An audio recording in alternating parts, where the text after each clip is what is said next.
Good morning friend, दस्ता coaching Varanasi में आपका स्वागत है। आज इस वीडियो में हम बाल विकास के 30 प्रश्न को देखेंगे जो कि आपके हाल ही में 11 जनवरी 2022 को जो ऑनलाइन आपका एग्ज़ाम हुआ था उसमें जो पूछा गया है। तो चलिए देर न करते हुए शुरू करते हैं वीडियो को और देखते हैं कि कैसे क्वेश्चन 11 जनवरी 2022 के पेपर में CDP से पूछे गए थे। तो अगर हम पहले क्वेश्चन की बात करें, थोड़ा सा क्वेश्चन का आपका क्लियरिटी दिखने में थोड़ा सा कम ज़्यादा हो सकता है, क्योंकि ये आपका ऑफिशियल पेपर है, ये क्लियर थोड़ा सा इसमें नहीं दिख रहा था। देखिए, इसमें पूछा है आपसे, कथन दिया है कि एक बच्चे के विकास की प्रगति को उसी उम्र के बच्चों की विकास की दर से तुलना करके सटीकता से मापा जा सकता है। और इसके पीछे तर्क ये है कि विकास का स्वरूप व गति सभी बच्चों के लिए एक समान होता है तथा सभी सांस्कृतिक परिवेश में समान रहता है। सही विकल्प का आपको चुनना है। अब देखिए, अगर हम विकास की बात करें तो आपको पता है कि बालक के विकास पे एक तो उसके आनुवांशिकता और दूसरे उसके सामाजिक सांस्कृतिक परिवेश का क्या करता है, असर पड़ता है। अगर ऑप्शन में केवल आनुवांशिक दे तब भी गलत होगा, केवल सामाजिक हो तब भी गलत होगा। जहाँ पे दोनों का मिला जुला रूप होगा सामाजिक सांस्कृतिक परिवेश का, वही आपका क्या हो जाएगा, राइट जवाब हो जाएगा। और दूसरी चीज़ कि अगर हम बच्चे के विकास की बात करें तो उसमें होता है, आपसे क्वेश्चन पूछता है क्या बच्चे के विकास का पूर्वानुमान लगाया जा सकता है, तो आप कहेंगे हाँ लगाया जा सकता है। कहेंगे कैसे? जैसे आपको एक पता है, घर में बच्चा होता है तो आप कहते हैं कि इस बच्चे का विकास अच्छे से नहीं हो रहा है। इसका मतलब आपको पता है कि इस आयु तक के बालक का विकास लगभग इतना तो होना ही चाहिए, तो आप अनुमान लगा सकते हैं। और क्या है, प्रत्येक बालक अपने परिवेश के अनुसार, अपने आनुवांशिक गुणों के अनुसार और खान पान के अनुसार अपने क्या करता है, शरीर का विकास करता है। अर्थात प्रत्येक बालक में जो विकास होता है वह उसके व्यक्तिगत भिन्नता के ऊपर क्या करता है, डिपेंड करता है। अलग अलग क्रम क्या है, सतत चलता है विकास का, लेकिन किसी में धीमा किसी में तेज हो सकता है, सबका एक समान नहीं हो सकता है। तो यहाँ पे यही दिया है ऑप्शन में। देखिए, कह रहा है कि एक बच्चे की विकास की प्रगति को उसी उम्र के बच्चों के विकास की दर से तुलना करके सटीकता से मापा जा सकता है। एक बात बताइए, अगर मान लीजिए आपके घर में कोई बालक है और उसी के उम्र का कोई दूसरा बालक है, तो क्या आप उस दोनों से तुलना करके सही क्या कर सकते हैं, विकास का मापन कर सकते हैं सटीकता से? तो ये क्या हो जाएगा, आपका सीधे सीधे गलत हो जाएगा। क्यों गलत होगा?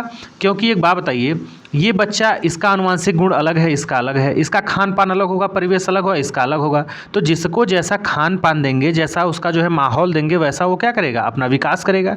तो हम सटीकता से क्या कर सकते हैं, तुलना करके नहीं माप सकते हैं, क्योंकि प्रत्येक बच्चे में व्यक्तिगत रूप से भिन्नताएं पाई जाती हैं। तो ये तो हो गया कथन। अब तर्क में क्या दे रहा है, देखिए, तर्क में कह रहा है कि विकास का जो स्वरूप और गति है वो सभी बच्चों के लिए एक समान है। तो कभी नहीं, आप जब बाल विकास का सिद्धांत पढ़ेंगे तो उसमें व्यक्तिगत भिन्नता का भी सिद्धांत है कि प्रत्येक स्तर पर मैंने बताया कि बालक क्या करता है, भिन्न भिन्न गति से क्या करता है, विकास करता है। किसी में धीमा होता है, किसी में तेज होता है। कभी भी ऑप्शन में रेखी दे तो वो गलत होगा, क्योंकि विकास का क्रम कभी भी रेखी नहीं होता है, कभी ऊपर नीचे कम ज़्यादा होता रहता है। तो यहाँ पे एक समान दिया है, तो ये भी ऑप्शन क्या हो जाएगा, गलत हो गया। और कह रहा है कि सभी सांस्कृतिक परिवेश में समान रहता है। जी नहीं, अलग अलग सांस्कृतिक परिवेश में अलग अलग रहता है। तो इस प्रकार से आप देखें कि हमारा कथन भी गलत हो गया और तर्क भी गलत हो गया। तो व्याख्या करने की तो कोई बात ही नहीं है। अब ऑप्शन पर सीधे चलते हैं कि ऑप्शन में क्या दिया है। दोनों गलत वाला ऑप्शन कौन सा है आपका? देखिए, आपके समय की सुविधा के लिए हमने पहले ही इसमें टिक कर दिया है। तो ए और आर दोनों क्या है, आपके गलत हो जाएंगे। यही हमारा आंसर हो जाएगा। अब चलते हैं, देखिए, नेक्स्ट क्वेश्चन की तरफ। नेक्स्ट क्वेश्चन क्या कह रहा है कि एक बच्ची फुटबॉल खेलना सीखने से पहले कूदना और छलांगे मारना सीखती है। यह विकास के किस सिद्धांत को दर्शाता है? अब देखिए, जब आप बाल विकास का सिद्धांत पढ़ेंगे तो उसमें देखेंगे कि उसमें आपका एक तो शीर्षगामी है, या फिर जिसको हम मस्तकाधोमुखी कहते हैं, मस्तकाधोमुखी,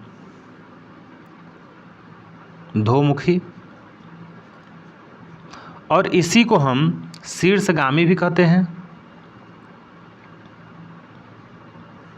ठीक, अब इसमें क्या है, इसमें यही कहता है कि जो विकास होता है बच्चे में वो सिर से क्या होता है, पैर तक होता है, सिर से लेकर पैर तक।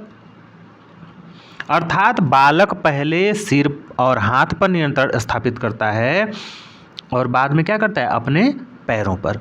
तो ये तो सिर से लेकर क्या हो गया आपका पाँव तक का हो गया ये आपका जो है, ठीक। दूसरा क्या कहता है, समीप दूराभिमुखी। अब ये समीप दूराभिमुखी क्या है, इसको हम अन्य नाम से जो है सामीप्यता भी कहते हैं, सामीप्यता का सिद्धांत। अब ये सिद्धांत क्या कहता है, इसमें यही कहता है कि जो विकास का बच्चे में केंद्र होता है, क्रम होता है विकास का, वो केंद्र से बाहर की ओर होता है, केंद्र से बाहर की ओर होता है। इसका मतलब क्या है, इसका मतलब यही है कि पहले जो है रीढ़ की हड्डी का विकास होता है, फिर भुजाओं का और फिर अंगुलियों का। अब देखिए उसमें बैलेंस भी, आप जब देखेंगे छोटे बच्चे को तो वो पहले क्या करता है, पहले बैठना सीखता है धीरे धीरे, ठीक है। जब बैठना सीख लेगा तो फिर धीरे धीरे वो खड़ा होना सीखेगा, और जब खड़ा होना सीख जाता है तो धीरे धीरे वो क्या करता है, चलना सीखता है, और जब चलना सीख जाता है तो फिर दौड़ना चालू कर देता है कि नहीं। इसी में एक एकीकरण का भी सिद्धांत है। एकीकरण का क्या मतलब है कि आप देखते हैं कि बच्चा जब छोटा रहता है, कोई आप उसको सामान पकड़ाते हैं तो पूरा अपने पेट और हाथ को मिला करके उस सामान को इकट्ठा पकड़ता है, लेकिन वही जब बच्चा धीरे धीरे बड़ा हो जाता है तो चाहे किसी चीज़ को पकड़ाएंगे तो एक हाथ से पकड़ लेता है। तो ये एकीकरण का सिद्धांत है। तो इसमें सीधे सीधे कह रहा है कि पहले बच्चा जो है फुटबॉल खेलने से पहले कूदना और छलांगे मारना सीखता है। तो ये क्या है, समीप दूराभिमुखी विकास है उसका, क्योंकि पहले वो केंद्र से बाहर की ओर क्या करता है, अपने आप को नियंत्रण स्थापित कर लेता है। पहले वो दोनों हाथों से बॉल पकड़ेगा, धीरे धीरे वो एक हाथ से पकड़ने लगेगा, फिर 2 उंगली से पकड़ने लगेगा। तो ये होता है समीप दूरामुखी जो है आपका विकास। नेक्स्ट क्वेश्चन की तरफ चलते हैं। देखिए तीसरा नंबर कह रहा है क्वेश्चन कि निम्नलिखित में से विकास के बारे में कौन सा कथन सही नहीं है। अब देखिए विकास के बारे में 3 कथन आपके सही होंगे, एक गलत होगा। अब देखिए कह रहा है विकास आनुवांशिकता व पर्यावरण की अंतःक्रिया का क्या है, प्रोडक्ट है, उत्पाद है। मैंने अभी भी बताया कि अगर यहाँ पे ये देता विकास केवल आनुवांशिकता का जो है उत्पाद है तो गलत हो जाता, जहाँ पे केवल शब्द लगा रहेगा, क्योंकि विकास जो होता है वो आनुवांशिकता और पर्यावरण, वहाँ के खान पान और वहाँ के आसपास के माहौल पे क्या होता है, उसका असर पड़ता है। तो ये तो बात सही है। दूसरा क्या कर रहा है, विकास का कुछ हद तक पूर्वानुमान लगाया जा सकता है। आप लगा सकते हैं, मैंने पहले ही बताया, क्योंकि आपको पता है कि इतना जो है अगर बच्चा इतने साल का है तो इसका विकास लगभग इतना होना चाहिए, क्योंकि आपको एवरेज एक पता होता है, ठीक है। अगर उसमें नहीं हो पाता है तो आप बच्चे को डॉक्टर को दिखाते हैं, दवा वगैरह लेते हैं कि उसमें कुछ कमियां हैं, क्यों ग्रोथ नहीं कर रहा है, ये सब चीज़ें होती हैं। तो पूर्वानुमान आप लगा सकते हैं। चूँकि हमको गलत छांटना है तो ये सब तो सही है। फिर देखिए कह रहा है कि विकास की दर एक समान और सार्वभौमिक है। अब देखिए मैंने पहले ही बताया कि जो विकास की दर है वो तो सतत होती है। क्या होती है, सतत, अर्थात निरंतर चलती रहती है, लेकिन लीनियर कभी भी नहीं होगा, एक समान कभी भी नहीं होगा। वह किसी में धीमा तो किसी में तेज होगा। स्किनर का भी आप पढ़े होंगे, तो स्किनर जो है मनोवैज्ञानिक जो थे, उन्होंने कहा है कि विकास एक सतत और क्या है, धीमी धीमी प्रक्रिया है। तो ये कभी भी एक समान नहीं हो सकता, सभी बच्चों के स्तर पे अलग अलग होता है, व्यक्तिगत भिन्नताएं पाई जाती हैं, और सार्वभौमिक मतलब सभी के लिए एक समान, ये भी कभी सही नहीं होगा। तो यही हमारा क्या हो जाएगा, राइट आंसर हो जाएगा, ये नहीं होगा। और लास्ट देख लेते हैं, विकास क्या है, सामान्य से विशिष्ट की ओर होता है। ये भी सही बात है, विकास क्या होता है, सामान्य से विशिष्ट की ओर होता है। तो ये भी हमारा क्या हो जाएगा, राइट जवाब तो होगा नहीं, क्योंकि हमको जो है गलत पहचानना था। तो गलत हमारा तीसरा है, तो हमारा राइट आंसर क्या हो जाएगा, यही हो जाएगा। अगले क्वेश्चन की तरफ बढ़ते हैं।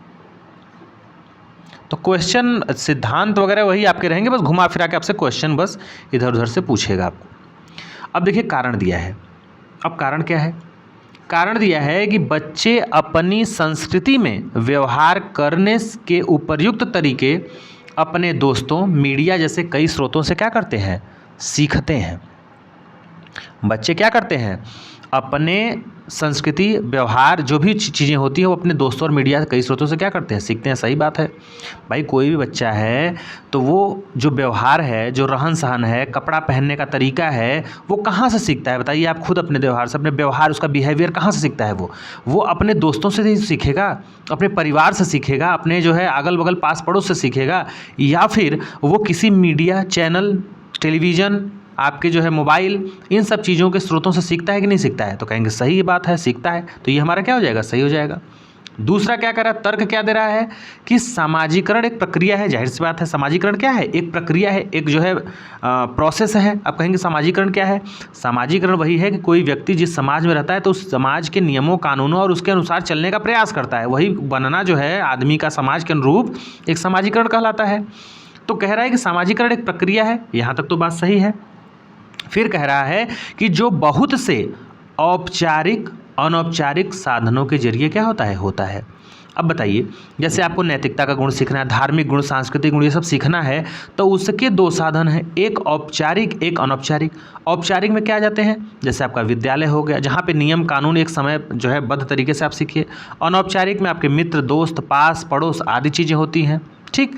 तो ये साधनों के जरिए होती है, सामाजिकरण एक प्रक्रिया है, तो ये भी बात सही है। तो जब ए और दो अर्थात कारण और तर्क दोनों सही हैं और ये आर क्या है, एक ही सही व्याख्या करता है, तो हमारा राइट आंसर क्या हो जाएगा, आपका पहला ही हो जाएगा, ठीक। आगे समझते हुए क्वेश्चन को चलते हैं। अब देखिए आ गया मूर्त संक्रियात्मक अवस्था। अब ये आपको पता है कि जो मूर्त संक्रियात्मक अवस्था का जहाँ पे नाम आ जाएगा तो वहाँ पे आप किसको याद करेंगे, जीन पियाजे को याद करेंगे। पियाजे क्या थे, मनोवैज्ञानिक थे। इन्होंने कॉग्निटिव डेवलपमेंट का जो है थियरी दिया था, संज्ञानात्मक विकास का सिद्धांत दिया था। अब इसी पे आधारित देखिए आपसे क्वेश्चन घुमा के पूछा है, क्या पूछा है कि मूर्त संक्रियात्मक अवस्था के बच्चों के लिए एक शिक्षिका को क्या करना चाहिए। जो मूर्त संक्रियात्मक अवस्था के बच्चे हैं, अमूर्त संरचनाओं से सरोकार करने के लिए खूब अभ्यास करवाना चाहिए। वस्तुओं और विचारों को जटिल से वर्गीकृत करने के मौके मुहैया कराने चाहिए। ऐसी समस्याएं देनी चाहिए जो उच्च स्तरीय मूर्त सोच पर आधारित हो, या फिर ऐसी समस्याएं देनी चाहिए जो तर्कपूर्ण जो है वैज्ञानिक समझ की क्या हो, आवश्यकता हो। तो हम फटाक से देख लेते हैं कि संज्ञानात्मक जो सिद्धांत इनका जो है पियाजे का है उसमें क्या क्या लेवल हैं और क्या क्या चीज़ें कहाँ से पूछती हैं। तो चलिए देखिए, इन्होंने आपका 4 लेवल बताया था, पहला, दूसरा, तीसरा और चौथा। पहला जो लेवल था इनका वो था आपका संवेदी गामक अवस्था। दूसरा जो था वो था पूर्व संक्रियात्मक, ठीक है। तीसरा था आपका मूर्त संक्रियात्मक और चौथा था आपका औपचारिक।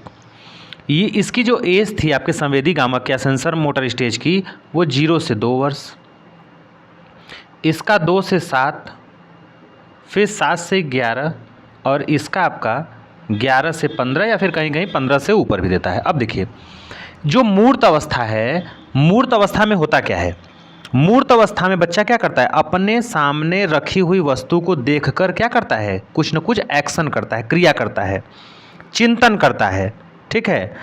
और मूर्त रूप से वस्तु को देखकर ही क्या करता है, वो पूर्व संक्रियात्मक अवस्था की कमी को क्या करता है, पूरा करता है। अब जैसे क्या कहेंगे, अब जैसे संवेदी गामक अवस्था है, संवेदी गामक में क्या होता है कि बच्चा क्या करता है, बच्चा भाई अभी छोटा है, 2 साल से कम है, 2 साल के जो है 0 से 2 वर्ष का है, तो वह अपने ज्ञानेंद्रियों से क्या करता है, चीज़ों को सीखता है।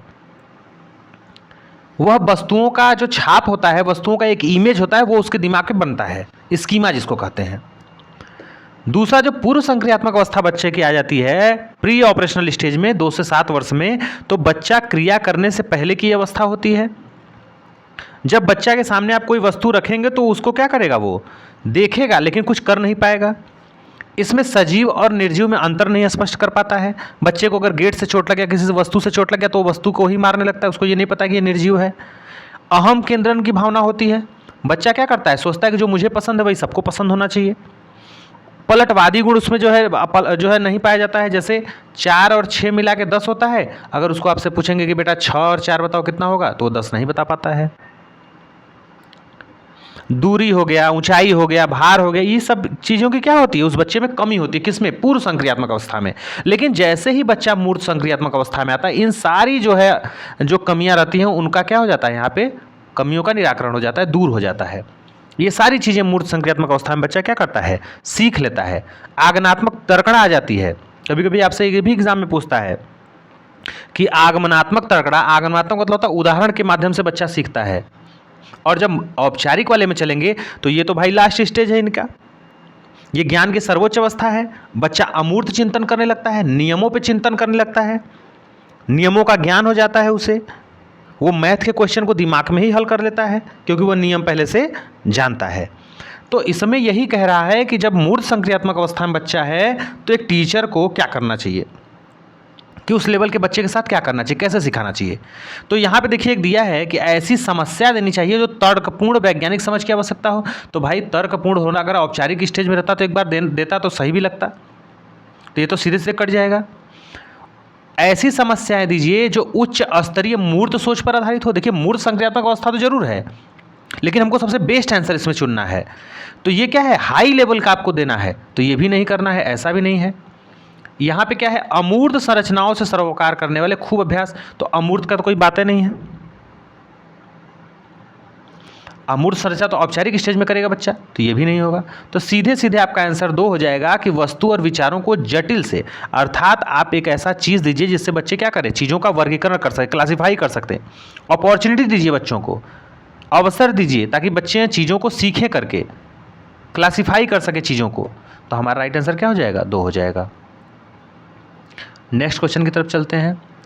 कह रहा है कि जिन पियाजे के संज्ञानात्मक विकास के किस चरण में बच्चा समझ बना लेता है कि प्रतीकों का इस्तेमाल वस्तुओं को प्रतिनिधित्व करने के लिए किया जाता है। अगर बच्चे के सामने साइकिल नहीं है तब भी बच्चा साइकिल शब्द सुनकर उसके मस्तिष्क में एक प्रतिबिंब बन जाता है, कि एक स्कीमा बन जाता है। क्या वह पूर्व परंपरागत अवस्था में बनता है, पूर्व संक्रियात्मक में बनता है, मूर्त संक्रियात्मक बनता है, या फिर अमूर्त में बनता है? कमेंट बॉक्स में आंसर दीजिए।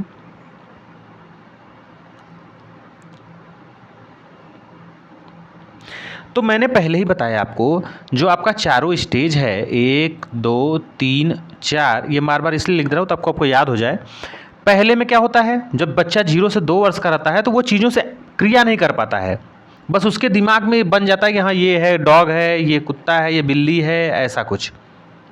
लेकिन जब बच्चा पूर्व संक्रियात्मक अवस्था में होता है तो उसमें क्या होता है, उसका एज 2 से क्या होता है, 7 वर्ष का होता है।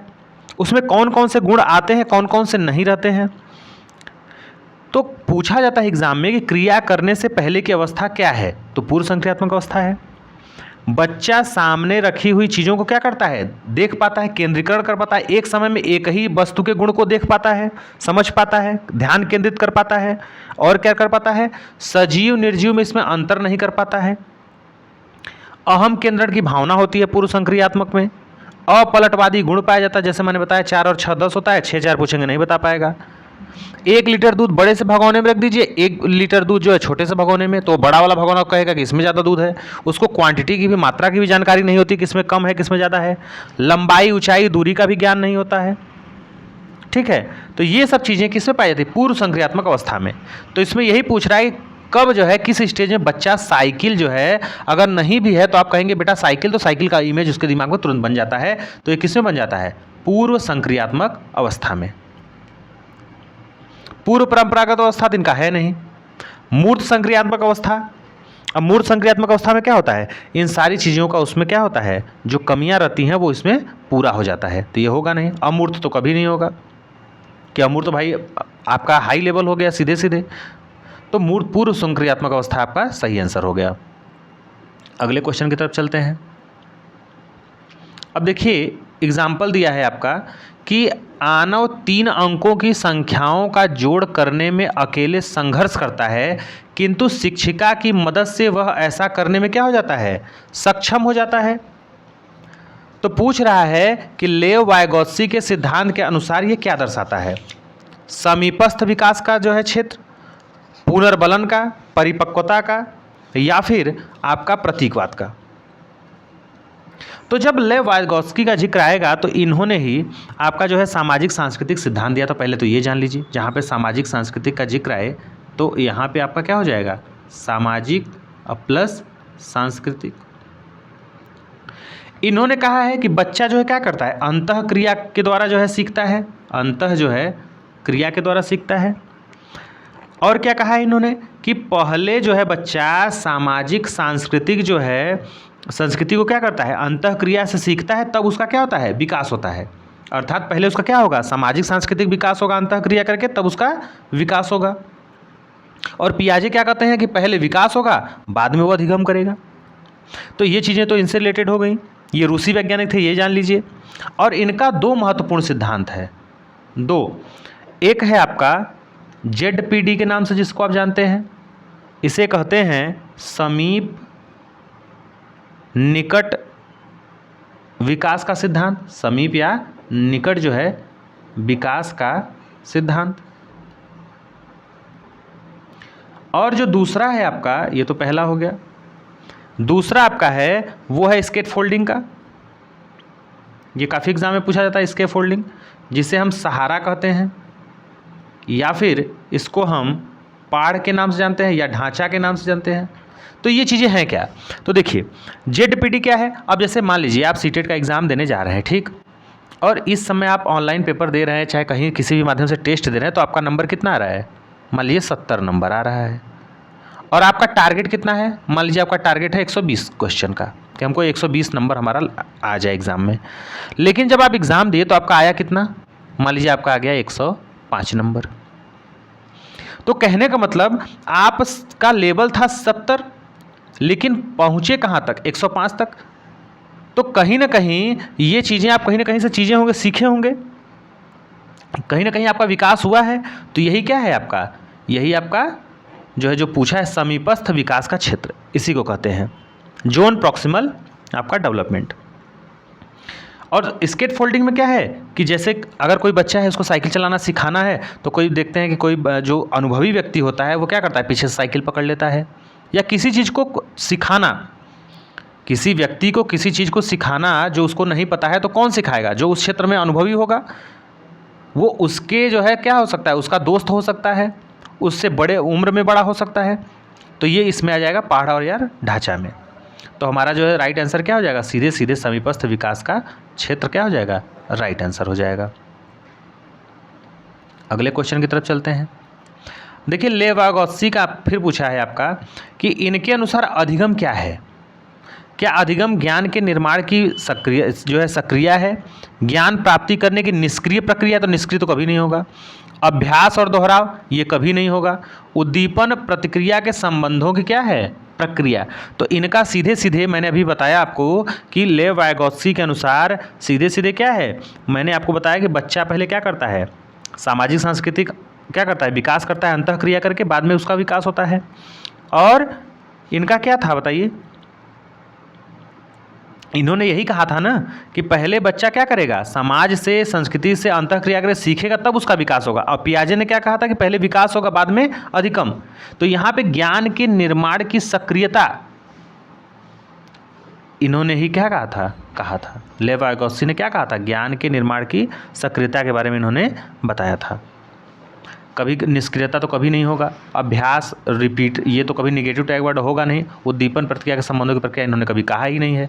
तो हमारी राइट आंसर क्या हो जाएगा, आपका 1 हो जाएगा। नेक्स्ट क्वेश्चन की तरफ चल रहे हैं। देखिए अगला क्वेश्चन कह रहा है कि आसना जो है अच्छा करती है क्योंकि वह दूसरों द्वारा अच्छा क्या करती है, देखा जाना चाहती है। एक लड़की है जिसका नाम है आसना, वो ये चाहती है कि हमको लोग अच्छे दृष्टि से देखें, अच्छा सोचें मेरे बारे में, इसलिए वो अच्छा करती है। वो किस लिए अच्छा करती है, आप किस लिए अच्छा करते हैं, ताकि लोग आपको ये ना कहें कि नहीं ये ऐसे है वैसे है, आपको अच्छा कहें आपको कि हाँ ये अच्छा लड़का है चाहे अच्छी लड़की है। तो इसलिए वो अच्छा करती है और दूसरों के साथ अच्छा जो है देखा जाना चाहती है। तो ये लॉरेंस कोहलरबर्ग के नैतिक विकास के किस चरण में है। तो अगर हम लॉरेंस कोहलरबर्ग की बात करें तो इन्होंने नैतिकता का सिद्धांत दिया था। नैतिकता क्या है, सही और गलत का पहचान करना। और ये अमेरिकी वैज्ञानिक थे, मनोवैज्ञानिक। इनका 2 चीज़ था, एक तो 2 स्टेज में, एक नैतिक दुविधा और नैतिक तर्कड़ा। नैतिक दुविधा में क्या होता है कि व्यक्ति सही और गलत के बारे में नहीं समझ पाता, क्या सही है क्या गलत है। और नैतिक तर्कड़ा क्या है कि सही या गलत में से किसी एक को चुनना। तो यहाँ पे नैतिक विकास के लेवल की बात आई है, तो लेवल तो 3 है इनके, 1 2 3।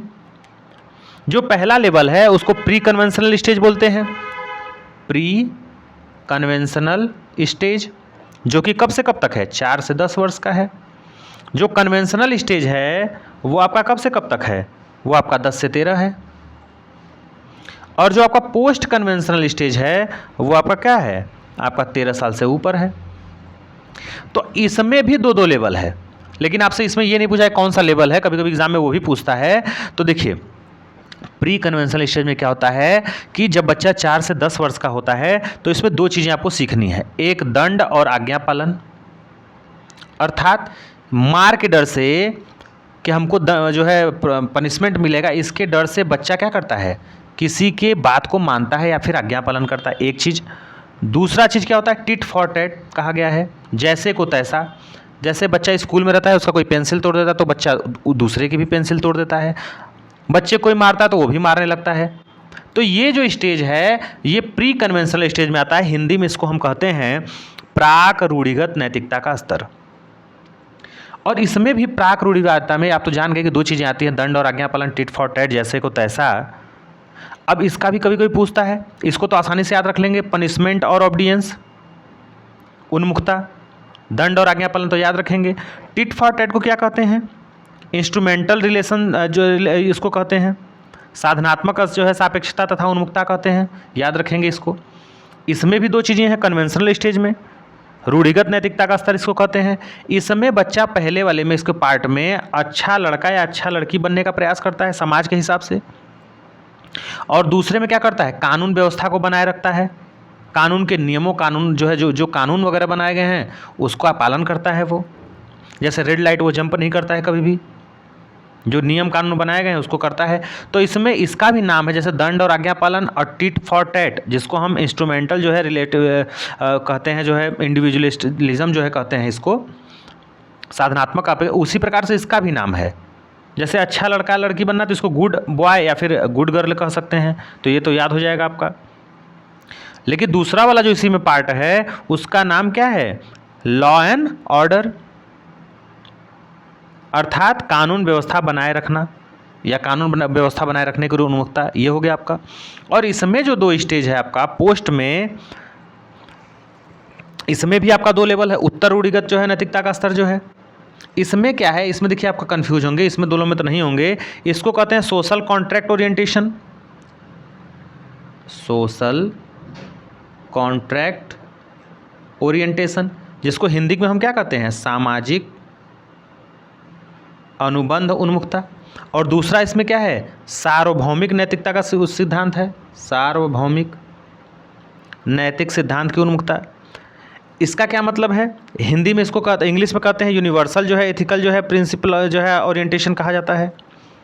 तो आपको इसमें ये है, देखिए दो चीज़ें, ये तो आपको याद हो जाएगा, पहला सीधे दंड और आज्ञा पालन, टिट फॉर टैट।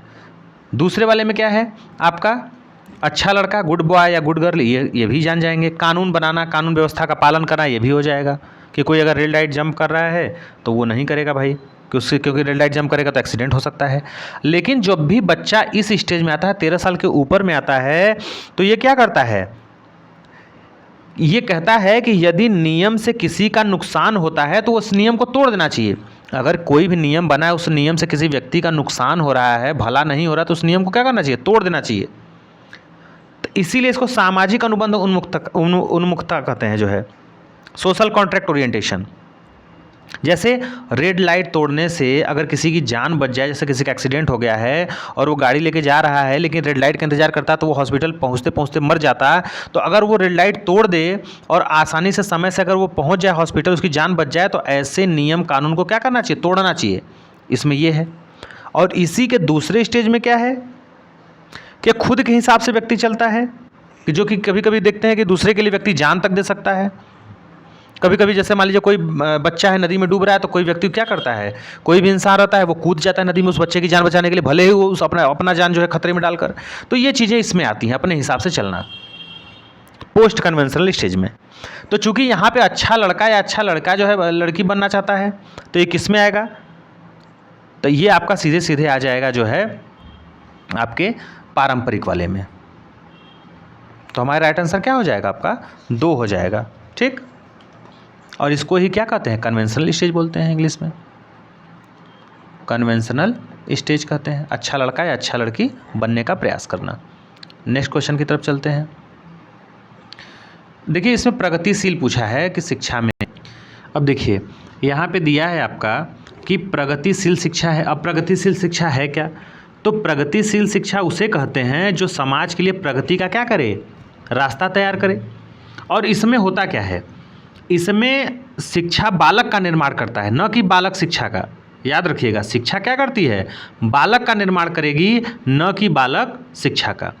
और जो प्रगतिशील शिक्षा है उसमें सहयोगात्मक और सहकारी जो है शिक्षण पर क्या दिया जाता है, बल दिया जाता है, तथा जीवन भर सीखने और सामाजिक कौशल पर जोर दिया जाता है इसमें।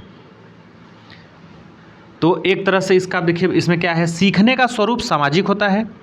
तो प्रगतिशील समाज में जो है शिक्षा में क्या होता है, सीखने का स्वरूप क्या होता है, सामाजिक होता है। दूसरा दिया है पाठ्यपुस्तकें सीखने का एकमात्र स्रोत। देखिए, पाठ्यपुस्तक किसी चीज़ को सीखने का एकमात्र स्रोत नहीं है, और भी अन्य औपचारिक जो है अनौपचारिक स्रोत हैं। तीसरा है बैठने की व्यवस्था पूरी तरह से तय होती है। तो प्रगतिशील शिक्षा में इससे तो मतलब है नहीं। प्रगतिशील शिक्षा मैंने बताया कि उसे कहते हैं कि शिक्षा बालक का निर्माण करे, न कि बालक शिक्षा का। तो ये दोनों कट गया। और देख लेते हैं नीचे, पाठ्यचर्या मानकीकृत होती है, मानकीकृत कभी नहीं होगी, तो ये भी आपका क्या हो जाएगा, गलत हो जाएगा।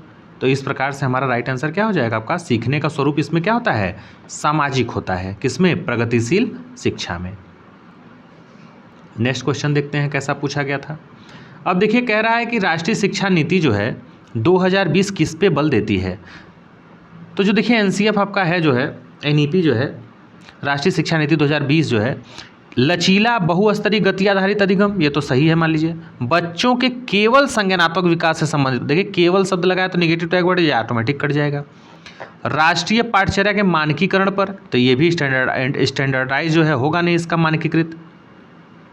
और क्या है, बच्चों के स्मरण कौशल के मापन पर, तो ये भी गलत बात है।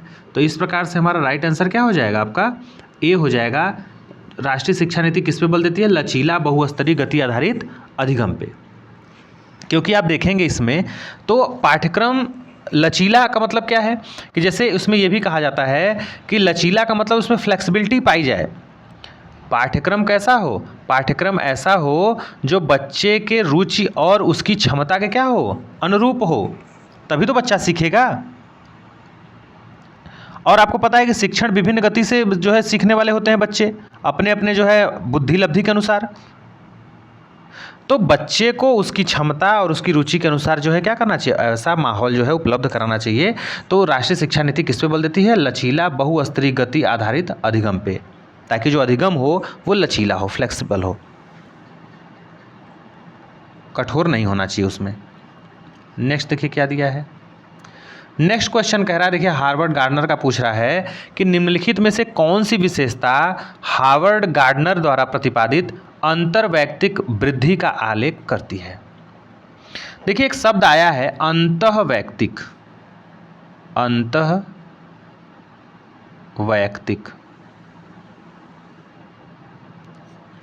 अब देखिए अंतःवैयक्तिक की बात करेंगे आप तो अंतःवैयक्तिक को इंटरपर्सनल बोलते हैं, इंग्लिश में क्या बोलते हैं, इंटरपर्सनल।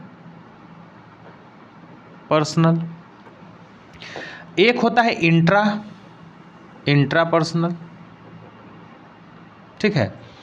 अब देखिए इंट्रा में क्या होता है कि स्वयं का होता है, स्वयं से व्यक्ति बात करता है, स्वयं के बारे में जानता है, स्वयं की जो है क्या करता है, चीज़ों को परखता है।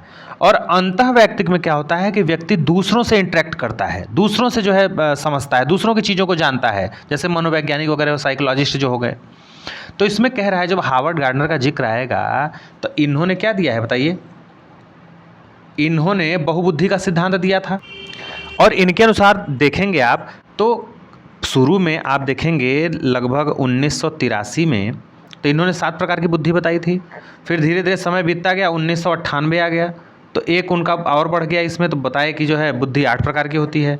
फिर जब चलेंगे 2000 में तो 2000 आते आते इन्होंने बताया कि बुद्धि 9 प्रकार की होती है, लेकिन एनसीईआरटी में कितना दिया है आपका, 8 प्रकार का दिया है। तो इन्होंने कहा कि बुद्धि कोई एक तत्व नहीं है, एक एलिमेंट नहीं है, बल्कि कई अलग अलग प्रकार की बुद्धियों का क्या होता है, अस्तित्व होता है। और प्रत्येक बुद्धि जो है एक दूसरे से क्या होती है, स्वतंत्र रहती है। जैसे मान लीजिए आप ही हैं, या मान लीजिए एक उदाहरण आपको दे, जैसे लता जी हैं। अब लता जी एक जो है संगीतज्ञ हैं, गाना गाती हैं, सिंगर हैं। तो हो सकता है कि उनमें कई गुण हों, लेकिन जब उनको संगीत का जो है क्या किया गया, माहौल दिया गया, वैसा वो माहौल पाई तो संगीत को क्या की, वो सीखी। सचिन तेंदुलकर हैं, वो एक क्रिकेटर बने। तो कहने का मतलब कि कोई भी व्यक्ति है तो उसमें कई प्रकार की उसके अंदर क्या होती हैं, बुद्धियाँ होती हैं, कई प्रकार की बुद्धियाँ होती हैं। तो वो जैसा माहौल पाता है वैसा वो व्यक्ति उसकी बुद्धि का जो है क्या होता है, विकास होता है। तो इन्होंने जो प्रकार बताया था, जैसे इन्होंने बताया कि जो शाब्दिक भाषाई बुद्धि जिनके में होती है, जो है जिनके अंदर वर्बल जो है लिंग्विस्टिक जो है इंटेलिजेंस होता है, वो वकील, कवि, पत्रकार बनते हैं। जैसे पत्रकारों को देखे होंगे धारा प्रवाह बोलते हैं, अटकते नहीं है बोलते समय। वकील होते हैं, कवि होते हैं, ये सब चीज़ें इनको अपने भाषाओं पे क्या होती है, पकड़ होती है। तो ऐसे लोगों को क्या कहते हैं, शाब्दिक भाषाई बुद्धि। दूसरा है उनका, उन्होंने कहा था तार्किक गणितीय बुद्धि, लॉजिकल मैथमेटिकल जो है जिसमें जो है पाई जाती है बुद्धि। वो तर्क करते हैं, जैसे अकाउंटेंट हो गए, बैंकर हो गए, साइंटिस्ट वगैरह होते हैं, वो चीज़ों पर तर्क उतर करते हैं। तीसरा इन्होंने बताया था स्थानीय बुद्धि। स्थानीय बुद्धि क्या है कि एक पर्टिकुलर स्थान का, जैसे अंतरिक्ष हो गया, मानसिक कल्पनाएं हो गई, ये सब चीज़ें। जैसे मूर्तिकार है, मूर्तिकार को पता है कि यहाँ पे हमको ऐसे ये बनाना है, वैसे बनाना है। आर्किटेक्चर है, उसको पता है आपके घर का मकान का नक्शा बनाना, कहाँ बाथरूम रहेगा, कहाँ बेडरूम रहेगा, कहाँ लॉबी रहेगा, ये सब चीज़ें पता रहती हैं उसको। उसमें अमूर्त क्षमता होती है सोचने की, चित्रकार वगैरह हो गए। तो इसमें स्थानीय, स्थान का जो है विशेष का जो है इसमें महत्व पाया जाता है। अब उसके बाद चौथा इन्होंने बताया शारीरिक जो है गति बुद्धि। अब जिसमें शारीरिक गति बुद्धि आएगी वो क्या होते हैं, जैसे अभिनेत्री वगैरह हो गए, एथलीट हो गए, जो दौड़ते हैं, डांस करते हैं, इनको अपने शरीर के बॉडी के मूवमेंट पे क्या होती है, पकड़ होती है। तो उसे शारीरिक गतिक बुद्धि बता दिया इन्होंने। संगीत की बुद्धि बता दिया, संगीतात्मक बुद्धि जो है, जैसे सिंगर हो गए, एंटरटेनर हो गए, ये आपका हो गया। छठवां इन्होंने बताया था, जो मैंने आपको देखिए एग्जाम इसमें भी दिया है, अंतः वैयक्तिक। अंतः वैयक्तिक, जिसको हम इंटर जो है पर्सनल इंटेलिजेंस बोलते हैं। अब इसमें क्या है, अंतः वैयक्तिक में जब ये आपका हो जाएगा, इंटरपर्सनल में क्या करता है, कोई व्यक्ति दूसरों की भावनाओं को, दूसरों की समझ को जल्दी समझ पाता है, इंटरेक्ट कर पाता है। जैसे नेता हैं, सामाजिक कार्यकर्ता हैं, कितना प्रलोभन देते हैं जनता को कि हम आएंगे तो ये कर देंगे, फ्री में कर देंगे। तो ये चीज़ों के नब्ज को पकड़ते हैं जनता को, तो इसको अंतः कहते हैं। देखिए अंतः और अंतर्वैयक्तिक दोनों में अंतर है, इंट्रा और इंटर। तो जहाँ इंटर रहेगा वहाँ एक दूसरे से रहेगा, और जहाँ इंट्रा रहेगा, जैसे आगे इन्होंने बताया था अंतः वैयक्तिक बुद्धि, इंट्रा जो है पर्सनल इंटेलिजेंस, इसमें व्यक्ति खुद के साथ इंटरेक्ट करता है। जैसे आध्यात्मिक गुरु वगैरह हो गए, योग गुरु हो गए। और आठवां इन्होंने क्या बताया था, प्रकृतिवादी बुद्धि, नेचुरल जो नेचुरल जिनसे जो है इंटेलिजेंसी पाई जाती है, जो प्रकृति के काफ़ी नज़दीक होते हैं, जैसे किसान वगैरह हो गए। और नौवां इन्होंने बताया था आपका अस्तित्ववादी बुद्धि। इस बुद्धि के व्यक्ति क्या करते हैं, हर चीज़ में किसी न किसी चीज़ का अस्तित्व ढूंढते हैं। जैसे मेरा जन्म किस लिए हुआ है, भगवान कौन है, जैसे साधु संत इसमें आते हैं। ठीक, तो इसमें सीधे सीधे दिया था कि अंतर्वैयक्तिक जो है बुद्धि आरेख करती है, तो अंतः वैयक्तिक में क्या हो जाएगा, जो दूसरों की इच्छाओं और जो है भावनाओं को समझते हैं। इंग्लिश में इसको इंटर जो है कहते हैं, इंटरपर्सनल इंटरेक्ट जो है इंटेलिजेंसी। तो सीधे सीधे हमारा क्या हो जाएगा, आपका राइट आंसर 3 हो जाएगा। खुद को अगर कोई व्यक्ति जो है समझने की क्षमता है तो इंट्रा हो जाएगा, अंतः वैयक्तिक बुद्धि हो जाएगा। ध्वनि और ताल के प्रति तो संगीत वगैरह आ जाएगा। मौखिक और लिखित भाषा के प्रति जो है संवेदनशीलता है तो आपका शाब्दिक भाषाई बुद्धि में आ जाएगा, जैसे आपके वकील, कवि, पत्रकार हो गए। तो ये था आपका। नेक्स्ट क्वेश्चन पर चलेंगे। देखिए नेक्स्ट क्वेश्चन क्या कह रहा है, वायगॉत्स्की आ गया, सामाजिक सांस्कृतिक सिद्धांत इन्होंने दिया था। किसकी भूमिका अहम है, इनके संरचनावाद में किसकी भूमिका अहम है, तो इन्होंने समाज संस्कृति के साथ साथ भाषा को भी जो है क्या किया था, महत्व दिया था। तो राइट आंसर क्या हो जाएगा, सीधे सीधे 1 हो जाएगा। नेक्स्ट क्वेश्चन देखिए, कह रहा है कि बच्चों के सीखने का आकलन करने के लिए एक शिक्षिका को किन तरीकों का इस्तेमाल करना चाहिए। अब देखिए सीखने का आकलन, आकलन क्यों किया जाता है बताइए। आप किसी भी व्यक्ति का, किसी भी बच्चे का आकलन क्यों करेंगे, ताकि उसमें जो त्रुटियां हैं उन त्रुटियों को सुधारते हुए उसका क्या हो सके, विकास हो सके। तो आकलन एक तो यह है कि कक्षा में की गई अंतःक्रिया, इंटरेक्ट करके एक दूसरे से, परियोजना विधि से कर सकते हैं। पोर्टफोलियो क्या होता है, बच्चे का सारा डाटा रहता है कि बच्चे में क्या कमियां हैं, क्या नहीं है, कैसे इसको दूर किया गया है। वो पोर्टफोलियो एक फाइल होती है जिसमें पूरा बच्चे का लेखा जोखा रहता है, जो कि जब बच्चा अगले क्लास में जाता है तो वो फाइल भी ट्रांसफ़र हो जाती है अगले क्लास में।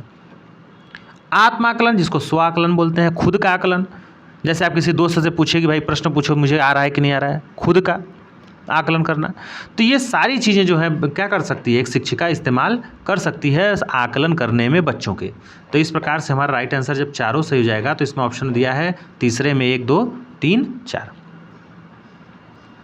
नेक्स्ट क्वेश्चन पे चलते हैं। अच्छा, इसमें एक चीज़ और नोट करिएगा, देखिए इसमें असेसमेंट एक होता है for learning, assessment of learning. तो देखिए असेसमेंट फॉर लर्निंग जो होता है वो शिक्षण के अधिगम के दौरान चलता है, जब आप कक्षा में पढ़ा रहे होते हैं बच्चों के, तो ये अच्छा माना जाता है। और असेसमेंट ऑफ लर्निंग ये पढ़ाई के बाद होता है, शिक्षा के बाद, अधिगम के बाद। जैसे आप यूनिट टेस्ट लेते हैं या मंथली टेस्ट लेते हैं, ईयरली टेस्ट लेते हैं, हाफ ईयरली लेते हैं, तो ये सब असेसमेंट ऑफ लर्निंग के अंतर्गत आता है। तो इसको जो है नेगेटिव माना गया है। नेक्स्ट क्वेश्चन देखिए 15 नंबर क्वेश्चन। क्वेश्चन कह रहा है कि राष्ट्रीय शिक्षा नीति 2020, देखिए इससे भी कई क्वेश्चन बने हैं, मूल्यांकन का उद्देश्य किसकी जानकारी देना है। मूल्यांकन से आप किसकी जानकारी जो है प्राप्त करेंगे, विद्यार्थी का उसके सहपाठियों की तुलना में प्रदर्शन, ये तो कभी नहीं होगा, तुलना तो कभी करना नहीं है। विद्यार्थी के सीखने में कमियों व अभाव ताकि उसकी असफलता की क्या की जा सके, पुष्टि की जा सके, जी नहीं। मूल्यांकन का अर्थ यही है कि बच्चे की त्रुटियों को जानिए और उसका सुधार करिए। विद्यार्थियों की रटने की क्षमता की जानकारी नहीं प्राप्त होती है जो है मूल्यांकन में, ये उद्देश्य नहीं है मूल्यांकन का कि बच्चे की रटने की क्षमता देखिए कि कितना रटने की क्षमता में जो है विकास किया है बच्चा, और कितना सहपाठियों की तुलना में प्रदर्शन हुआ है, कितना अपने सहपाठी से आगे निकल गया है, कौन लड़का क्लास में तेज है कौन कम है, ये भी तुलना नहीं करना है, बल्कि ये है उसका उद्देश्य कि विद्यार्थी को कक्षा में और कक्षा के बाहर कैसे सहायता दी जा सके ताकि वो अपना विकास कर सके। तो राइट जवाब 1 हो जाएगा। नेक्स्ट क्वेश्चन देखिए क्या कहा है, निम्नलिखित में से कौन सी प्रथा समावेशन में बाधक है। किस चीज़ों का आप जो है समावेशन करेंगे तो वो कक्षा में क्या होगी, बाधक होगी एक तरह से। कक्षा का अनुशासन एक दूसरे के लिए परस्पर सम्मान पर आधारित हो, ये तो सही बात है, ये हो सकता है। सामग्री को केवल कुछ विद्यार्थियों की ज़रूरतों को पूरा करने के लिए डिजाइन किया गया है। अब देखिए यहाँ पे कुछ शब्द लग गया है, अगर सभी रहता तब ये सही रहता, लेकिन समावेशन का मतलब यही होता है कि किसी भी बालक को बिना किसी भेदभाव के कि वो किस बैकग्राउंड से आता है, क्या उसकी भाषा है, क्या उसका स्टेटस है, बिना किसी जो है भेदभाव के उसको समान रूप से शिक्षा दी जाए। लेकिन यहाँ पे तो इस सेंटेंस से भेदभाव का जिक्र हो रहा है, उल्लेख हो रहा है, समझ में आ रहा है कि सामग्री को केवल कुछ ही विद्यार्थियों को जरूरत के अनुसार डिजाइन किया जाए, बल्कि सामग्री को तो सबके लिए सार्वभौमिक रूप से जो है किया जाए। तो ये हमारा क्या है, ये बाधक हो जाएगा। और क्या है, शिक्षा साथ सभी विद्यार्थियों की भागीदारी को प्रोत्साहित करता है, देखिए सभी विद्यार्थी दिया है तो ये भी सही हो जाएगा। और विद्यार्थियों को अधिगम के व्यक्तिगत लक्ष्यों को पूरा करने के लिए क्या दिया जाए, समर्थन दिया जाए। तो चूंकि इसमें बाधक पूछा था तो यही हमारा राइट आंसर हो जाएगा 2 नंबर। नेक्स्ट क्वेश्चन देखिए क्या दिया है। नेक्स्ट क्वेश्चन कह रहा है कि निम्नलिखित में से कौन हाशिए के समूहों के विद्यार्थियों को शामिल करने में बाधा उत्पन्न करता है। अब देखिए हाशिए के समूह कहने का मतलब कि जो वंचित छात्र हैं, कुछ ऐसी जातियां होती हैं जो वंचित हैं शिक्षा से, तो वही पूछ रहा है कि कौन हाशिए के समूहों के विद्यार्थियों को शामिल करने में बाधा उत्पन्न करता है। ऐसा क्या है चीज़ जो कि क्या करता है, इनको जो है समूह के विद्यार्थियों को शामिल करने में बाधा उत्पन्न करता है। शैक्षिक स्थानों तक पहुंच, क्या ये बाधा है, नहीं, कि बच्चे सभी स्थानों तक, शैक्षिक स्थानों तक जो है विद्यालय तक पहुंच पाएँ, ये तो बाधा होगा नहीं, तो अच्छी बात है। अधिकारों में समता, सभी के लिए क्या हो, समान रूप से अधिकार हो, ये भी है। भाग लेने का सभी को अवसर मिले, ये भी है। लेकिन जो सामाजिक वर्तिकाग्रह है ये क्या है, एक निगेटिव टैग वर्ड है, ये सामाजिक रूढ़िवादिता को दिखाता है, जो सामाजिक भेदभाव करता है। तो इस प्रकार से हमारा बाधा कौन उत्पन्न करेगा, सामाजिक वर्तिकाग्रह। तो राइट आंसर क्या हो जाएगा आपका, 4 हो जाएगा। नेक्स्ट क्वेश्चन पे चलते हैं। देखिए नेक्स्ट क्वेश्चन क्या कह रहा है, नेक्स्ट क्वेश्चन कह रहा है कि निम्नलिखित में से कौन सी अधिगम अक्षमता जो है सुसंगत रूप से लिखने की क्षमता को सीधे प्रभावित करती है, बताइए। तो यहाँ पे सीधे सीधे देखिए विकार से संबंधित है। जैसे डिसकैल्कुलिया है तो आपको पता है कि डिसकैल्कुलिया जो है क्या है, आपका गणना संबंधी विकार है। डिसग्राफिया क्या है, डिसग्राफिया आपका लेखन विकार है, लेखन संबंधी क्या है, विकार है। डिसलेक्सिया की बात करें तो ये पठन विकार है। क्या है आपका पठन विकार है।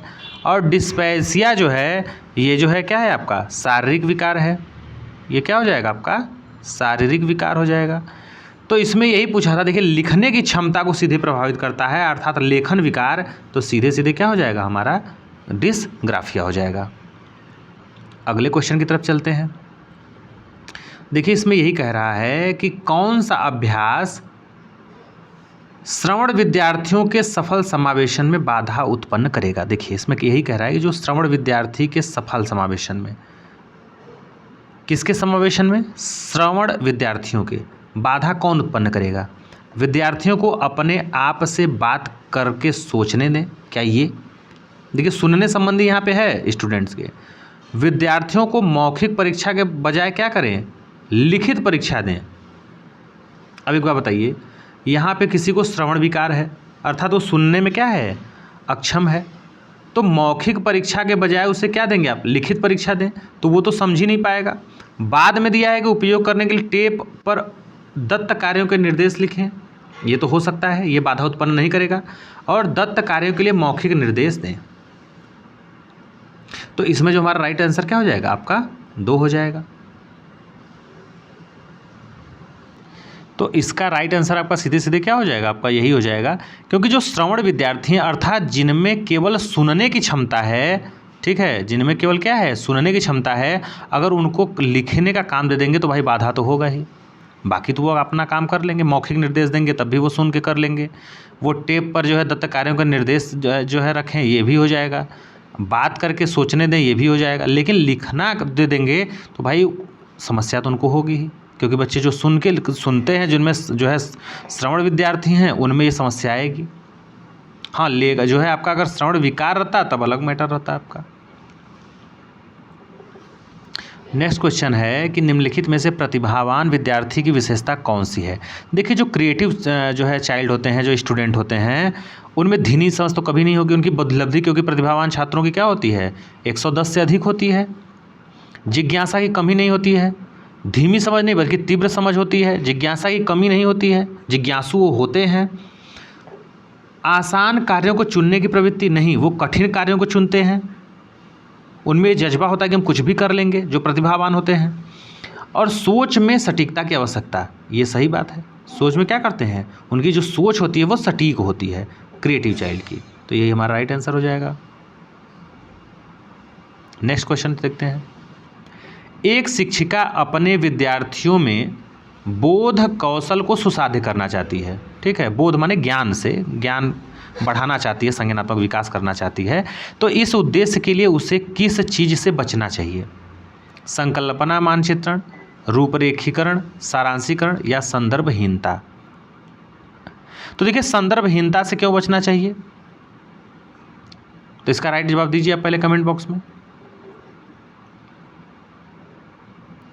तो इसमें होगा क्या आपका कि चूंकि संदर्भहीनता क्या है, एक डीमोटिवेट का काम करता है। इससे बच्चों को जो है प्रोत्साहन नहीं मिलता है, ठीक है, प्रोत्साहन नहीं मिलता है।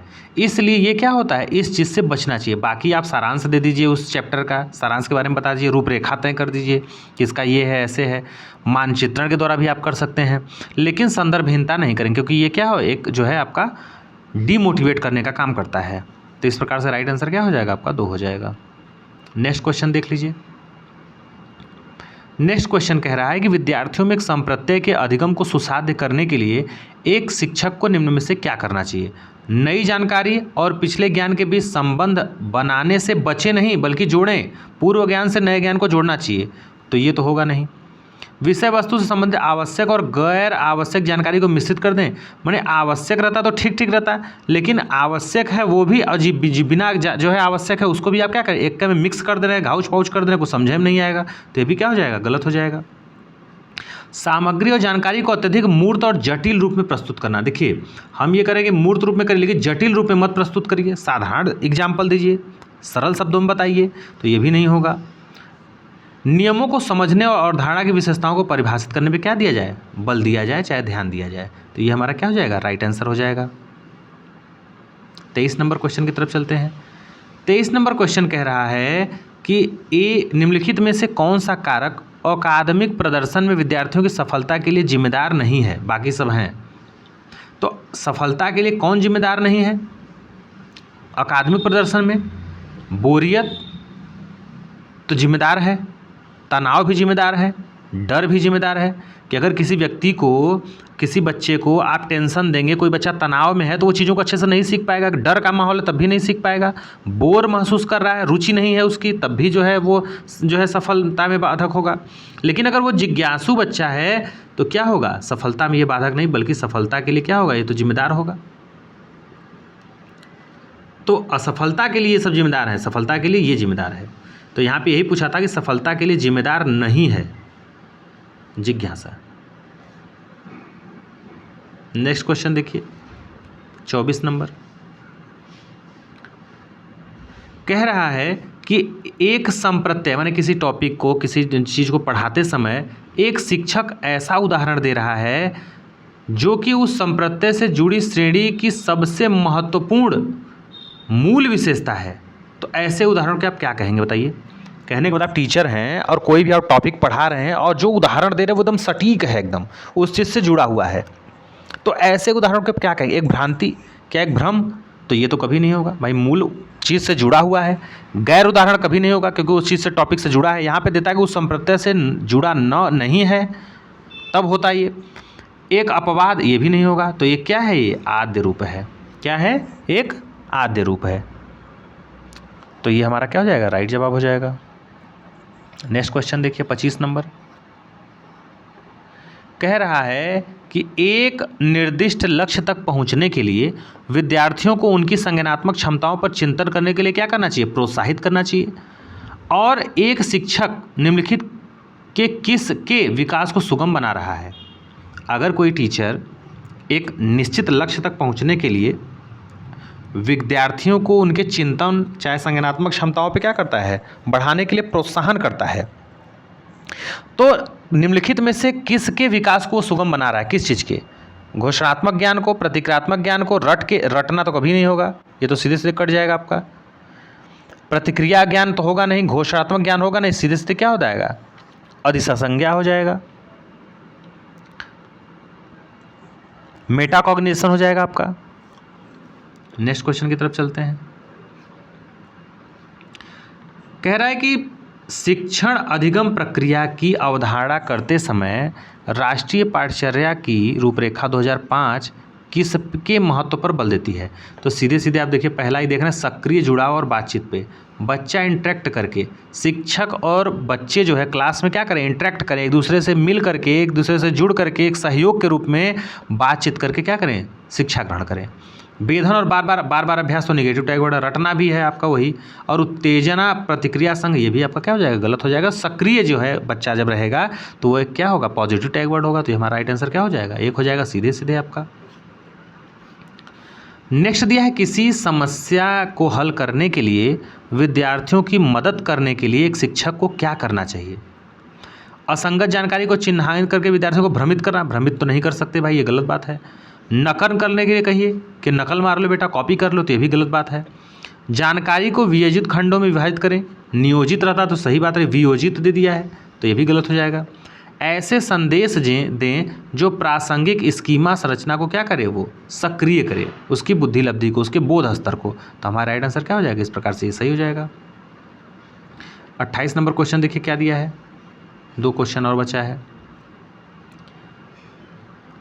कह रहा है कि शिक्षण अधिगम प्रक्रिया के दौरान एक शिक्षक को विद्यार्थियों को उनकी भ्रांतियों और वैकल्पिक अवधारणाओं को साझा करने का अवसर देना चाहिए। ये सही बात है भाई। आप एक टीचर हैं, आपके क्लास में अगर कोई बच्चा भ्रम की स्थिति में है, किसी चीज़ पे डाउट है, तो उसकी बातों को आप समझेंगे, साझा करेगा, आपसे बात करेगा, बताएगा तभी ना। तो ये सही बात है, अवसर देना चाहिए बच्चों को जो है।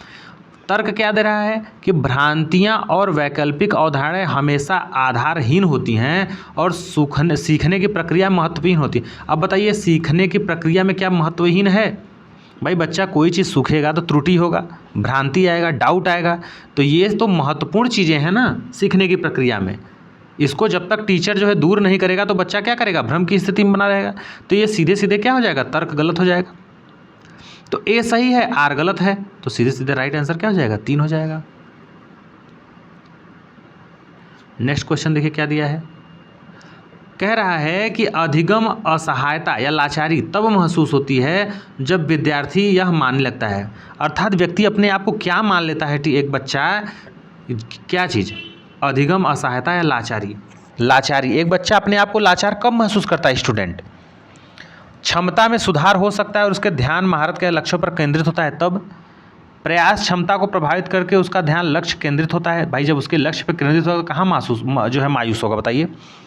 जब आप जो है प्रयास क्षमता को प्रभावित करते हैं और उस बच्चे का ध्यान जो है कहाँ जाता है, लक्ष्य की तरफ होता है केंद्रित, तो वो तो सीधे सीधे जो है लाचार महसूस नहीं करेगा। शैक्षणिक गतिविधियों के परिणाम क्या हो, नियंत्रित हो, जो आप चाहते हैं वो पाएं। आपका अगर मन है कि भाई हम 40 नंबर पाएंगे मेहनत करके, अगर आप उतना पाएंगे तो आप संतुष्ट होंगे, नियंत्रण में आपकी चीज़ें हैं वो, लेकिन आप खूब मेहनत कर रहे हैं, आपका आवश्यकता के अनुरूप आपका रिजल्ट नहीं आ रहा है, तो वो चीज़ें नियंत्रित हो जाती हैं। जैसा कि इसमें देखिए ऑप्शन में दिया है कि जब शैक्षणिक गतिविधियों के परिणाम क्या हो जाए, अनियंत्रित हो जाएं, तो एक बच्चा क्या करता है, अपने आप को लाचार महसूस करता है कि मैं इतना पढ़ लिख रहा हूँ, इतना मेहनत कर रहा हूँ, फिर भी जो है उसके अनुरूप मेरा नंबर नहीं आ रहा है। लास्ट क्वेश्चन आज का देख लेते हैं। लास्ट क्वेश्चन कह रहा है कि निम्नलिखित में से कौन सा आंतरिक प्रेरणा का उदाहरण है जो सेल्फ मोटिवेट आपको करे। माता पिता द्वारा दंड से बचने के लिए, ये तो बाह्य हो गया कि डर के मारे आप पढ़ रहे हैं, ये अंदर से तो मोटिवेट आप हुए नहीं। प्रतियोगिता जीतने के लिए अध्ययन, ये भी नहीं होगा। शिक्षक की प्रशंसा प्राप्त करने के लिए अध्ययन, कि हमको टीचर शाबाशी देंगे, टीचर हमारा जो है क्या करेंगे, बताएंगे कि हाँ ये लड़का बहुत अच्छा है, ये भी नहीं। आपको सेल्फ जो अंदर से आपको क्या बनाए, प्रेरणा दे आपको, तो एक गतिविधि में रुचि के कारण अध्ययन, माने आपका जो इंटरेस्ट हो किसी चीज़ में, तो वही आपका क्या हो जाएगा, सेल्फ मोटिवेशन का काम करेगा, आंतरिक जो है प्रेरणा का आपका क्या करेगा, काम करेगा। तो ये थे 30 जो है आपके CDP के क्वेश्चन, जो कि आपके जो है 11 जनवरी 2022 को जो है एग्ज़ाम में पूछे गए थे। आई होप कि आपको चीज़ें समझ में आई होंगी, और अगर कोई सुझाव हो तो कमेंट बॉक्स में ज़रूर दीजिएगा, और वीडियो को लाइक शेयर सब्सक्राइब करना मत भूलिएगा। तो मिलते हैं नए जो है वीडियो में एक नए टॉपिक के साथ, तब तक के लिए थैंक यू।